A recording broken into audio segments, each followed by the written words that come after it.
Hi everyone. In light of there being a new Oscars category where films from this year will be competing for a Best Casting Oscar, I want to look back on all the films that missed out on grabbing an extra nomination or even an extra win in this category. I will go through every Oscars film celebrating movies from the 2020s and tell you who I think would have been nominated and who would have won Best Casting. I will also add in my own opinion as to which films I would personally nominate and tell you which films from each year feature my absolute favorite casting choices. For the films I think the Oscars would nominate, I often look at Best Picture nominees. I look for big ensemble casts, maybe some breakout stars, as well as some young actors. I also pay attention to which films garnered multiple acting nominations at the Oscars because my feeling is if you got multiple actors in your film nominated, the casting branch most likely thought you did a pretty good job at casting.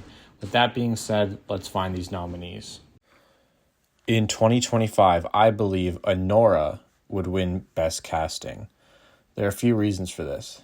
First of all, the film has 2 acting nominations, both of which are from actors who weren't really that well known before. Mikey Madison had been in some big productions before, like Scream. It has an ensemble cast that stay with you for pretty much all of the movie. A lot of the movie has these 4 characters going along together and running into different situations and meeting new people, along with another small impactful role from Mark Enstein at the very beginning.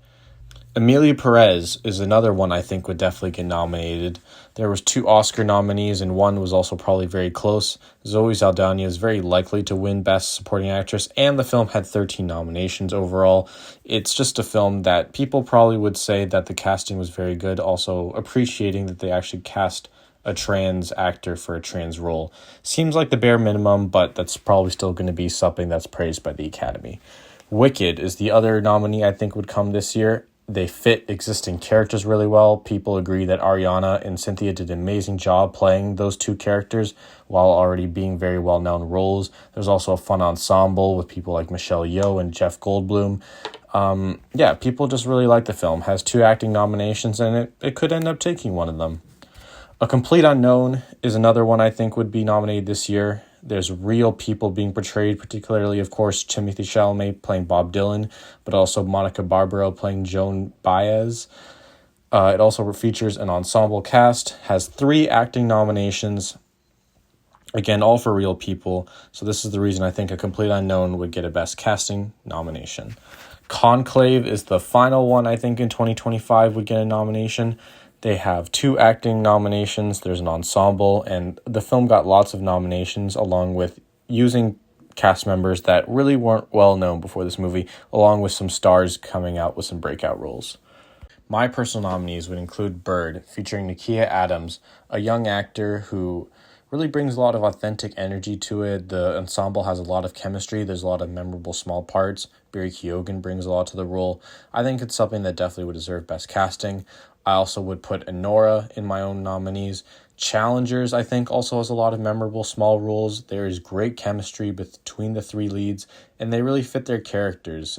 They really embody the type of people that you imagine these characters to be. Mike Faist is the MVP for me. Presence features breakout performances, a strong core, and a young actor's performance. Really well done, really well cast from actors who haven't really had as big of roles of lately, except for Lucy Liu, and even she kind of has a comeback role here. In particular, I think Chris Sullivan was a standout performance.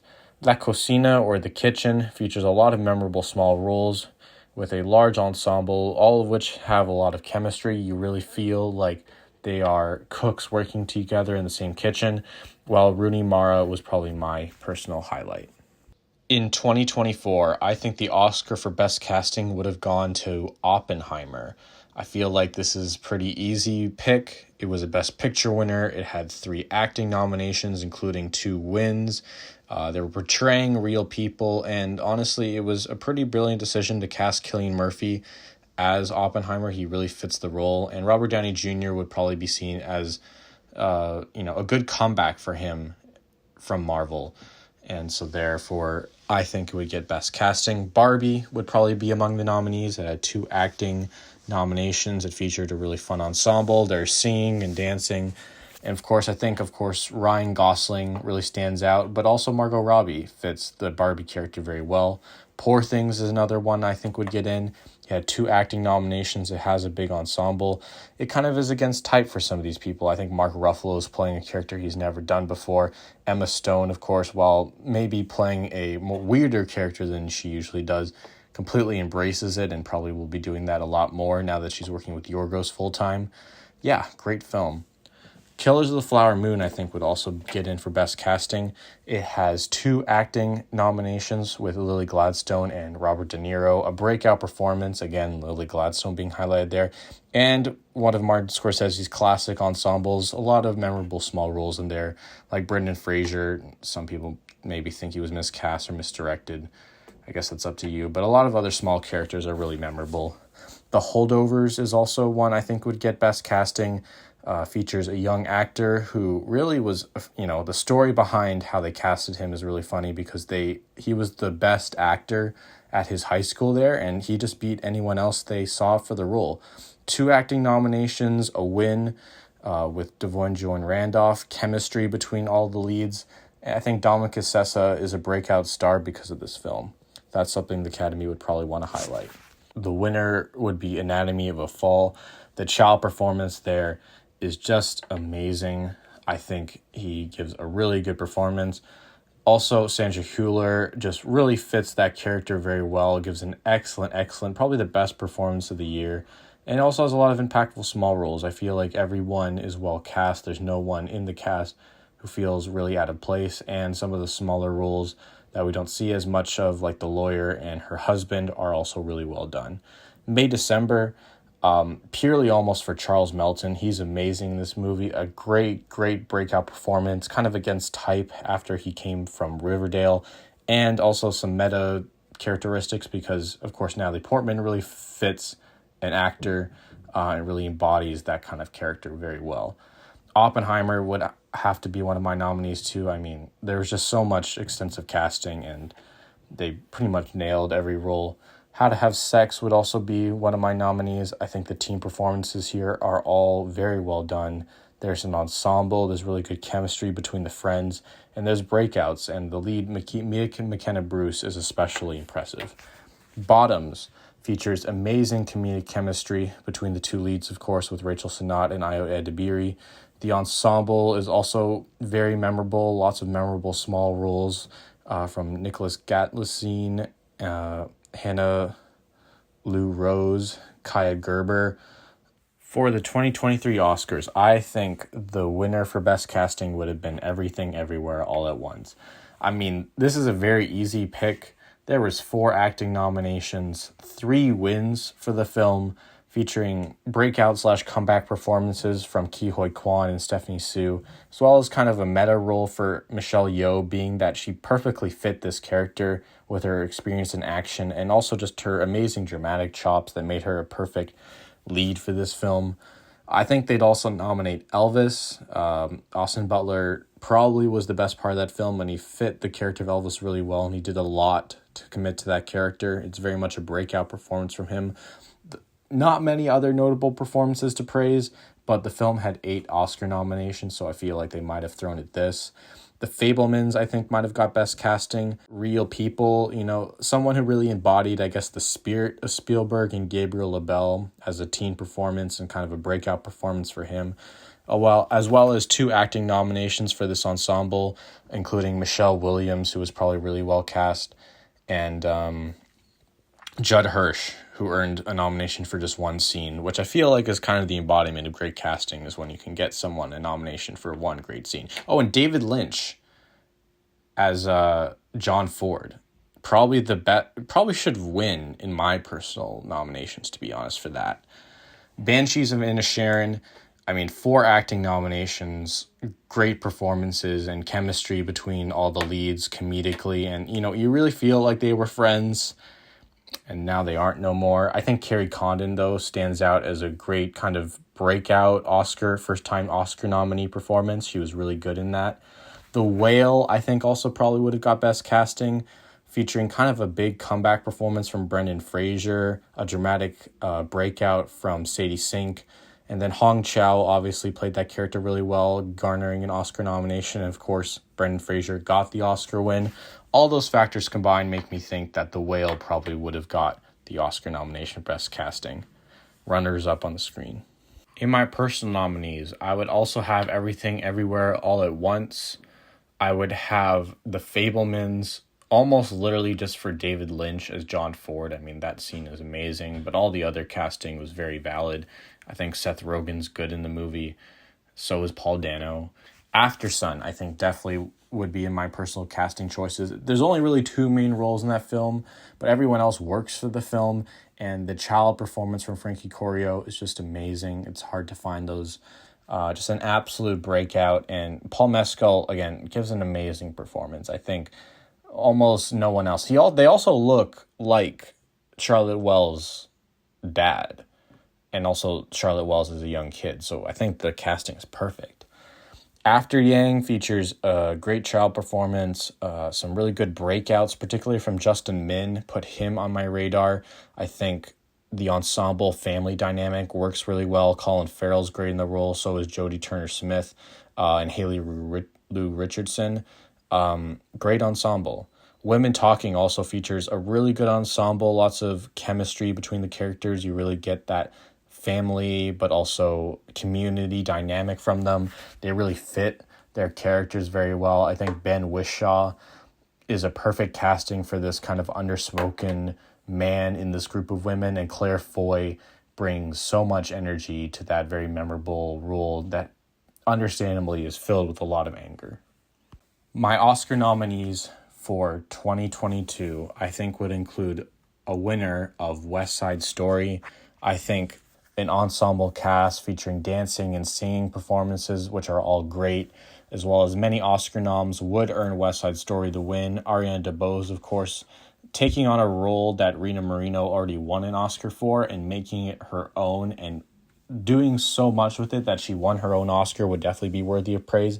I think Mike Faist as kind of a breakout into the Hollywood scene was amazing. He's going to have a fruitful career because of it. I wish I could say the same for Ariana DeBose at this point. Hopefully it gets better. We'll ignore the casting of the lead, but honestly, he's not that bad. The rest of the cast is also very good, though. And Rachel Zegler, of course, great breakout performance. Amazing casting choice there as well. The Power of the Dog would probably be a close second. It had 4 acting nominations for that ensemble family dynamic they had going on. I'm not going to shout out Jesse because this is literally the most boring performance he's given in anything that's been close to the Oscars. He's better in Civil War, frankly. But for a film with this many Oscar nominations, kind of a breakout for Cody Smith-McPhee as a young actor, as well as just very memorable performances from Benedict Cumberbatch and Kirsten Dunst, and something that won Best Director. I think Best Casting nomination wouldn't be that far away. Coda, of course, is the Best Picture nominee, something that got 2 acting nominations, and of course a big win for Troy Kotsur. Breakout performances for them, especially Troy, who hadn't really been on the scene before. Great ensemble and family dynamic with the members of the family. Great casting all around. Sean Hayter did a good job. King Richard would probably get nominated. After all, it got 2 acting nominations, was probably close to a third, featuring actors playing real people. We got young actors playing the Williams sisters, and of course Will Smith winning an Oscar probably would get this a casting nomination. Belfast would probably be among them. Really clear family dynamic, 2 acting nominations, as well as a young actor leading the movie. Of course, all those things probably, shows that they put a lot of attention to casting. My personal nominees would include West Side Story. I think they do a really good job with the casting there. The Humans, I think, gets it for that family dynamic, that ensemble chemistry. Very against type / breakup performances. Amy Schumer was good in this movie. Casting decision I never would have thought would happen. Richard Jenkins is great in this movie. Steven Yeun's great. Beanie Feldstein. June Squibb is also very memorable. Every character is very memorable in this film. Jane Hodeshell. I remember everyone from this film, and even as a very underrated film, I think this film would have deserved a lot more love. Nightmare Alley, honestly, I would give Best Casting. I think Bradley Cooper while maybe being a bit old for how they keep calling him young man, is amazing in this role. It's kind of against type for him. Usually he's playing more of a heroic figure like an American Sniper, but here he's kind of a seedy, only cares about himself type. Really impactful small roles, of course. I think Guillermo is got connections to some of the greatest bit actors. I think Rooney Mara fits the character very well. The Power of the Dog would probably be among my personal nominees too, as well as Come On, Come On, almost purely because Woody Norman probably gives maybe the strong, like him and Frankie Corio compete for some of the best young acting performances I've ever seen. I have a bias towards young actors as well because like you see so many child performances and not nearly that many are as good as Woody Norman, much worse often. And he has chemistry with Joaquin Phoenix, and the smaller characters like his parents are very well cast, and yeah, just a great film right there. For 2021, I think the Oscar for Best Casting could have gone to Minari.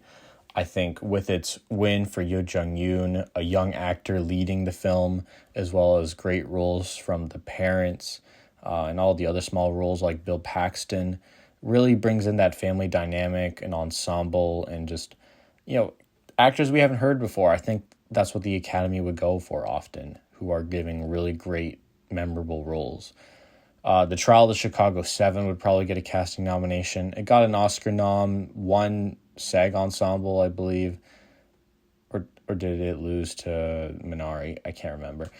Real people being portrayed here, breakout performances from Yahya Abdul-Mateen, who I think is the best in the cast, but of course, there's a lot of roles, memorable roles overall. Even if you didn't love the movie, I feel like I can remember most of who the Chicago 7 were.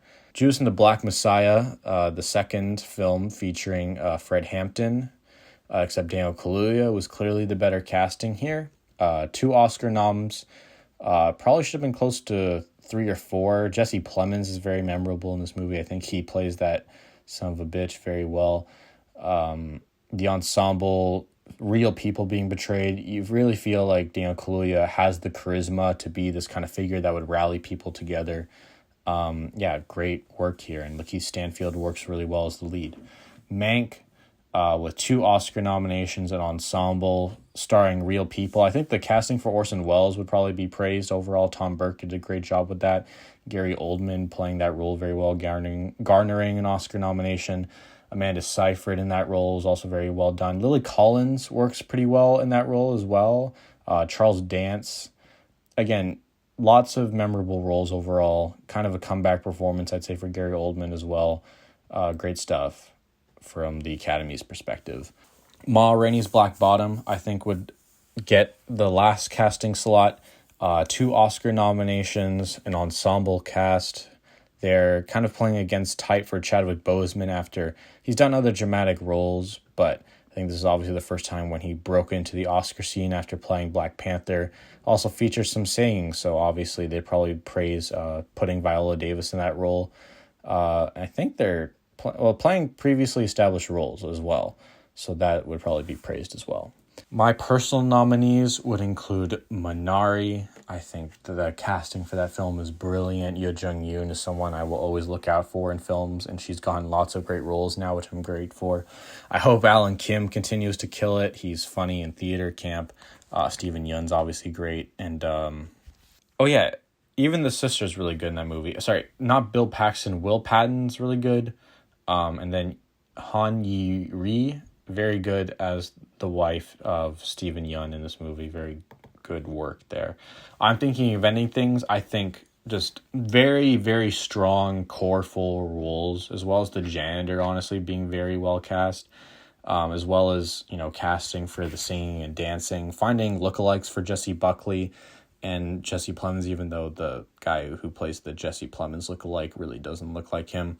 I think they fit their roles really well. They've got good, weird chemistry, and that family dynamic comes through. I think Jesse Buckley is amazing as the lead.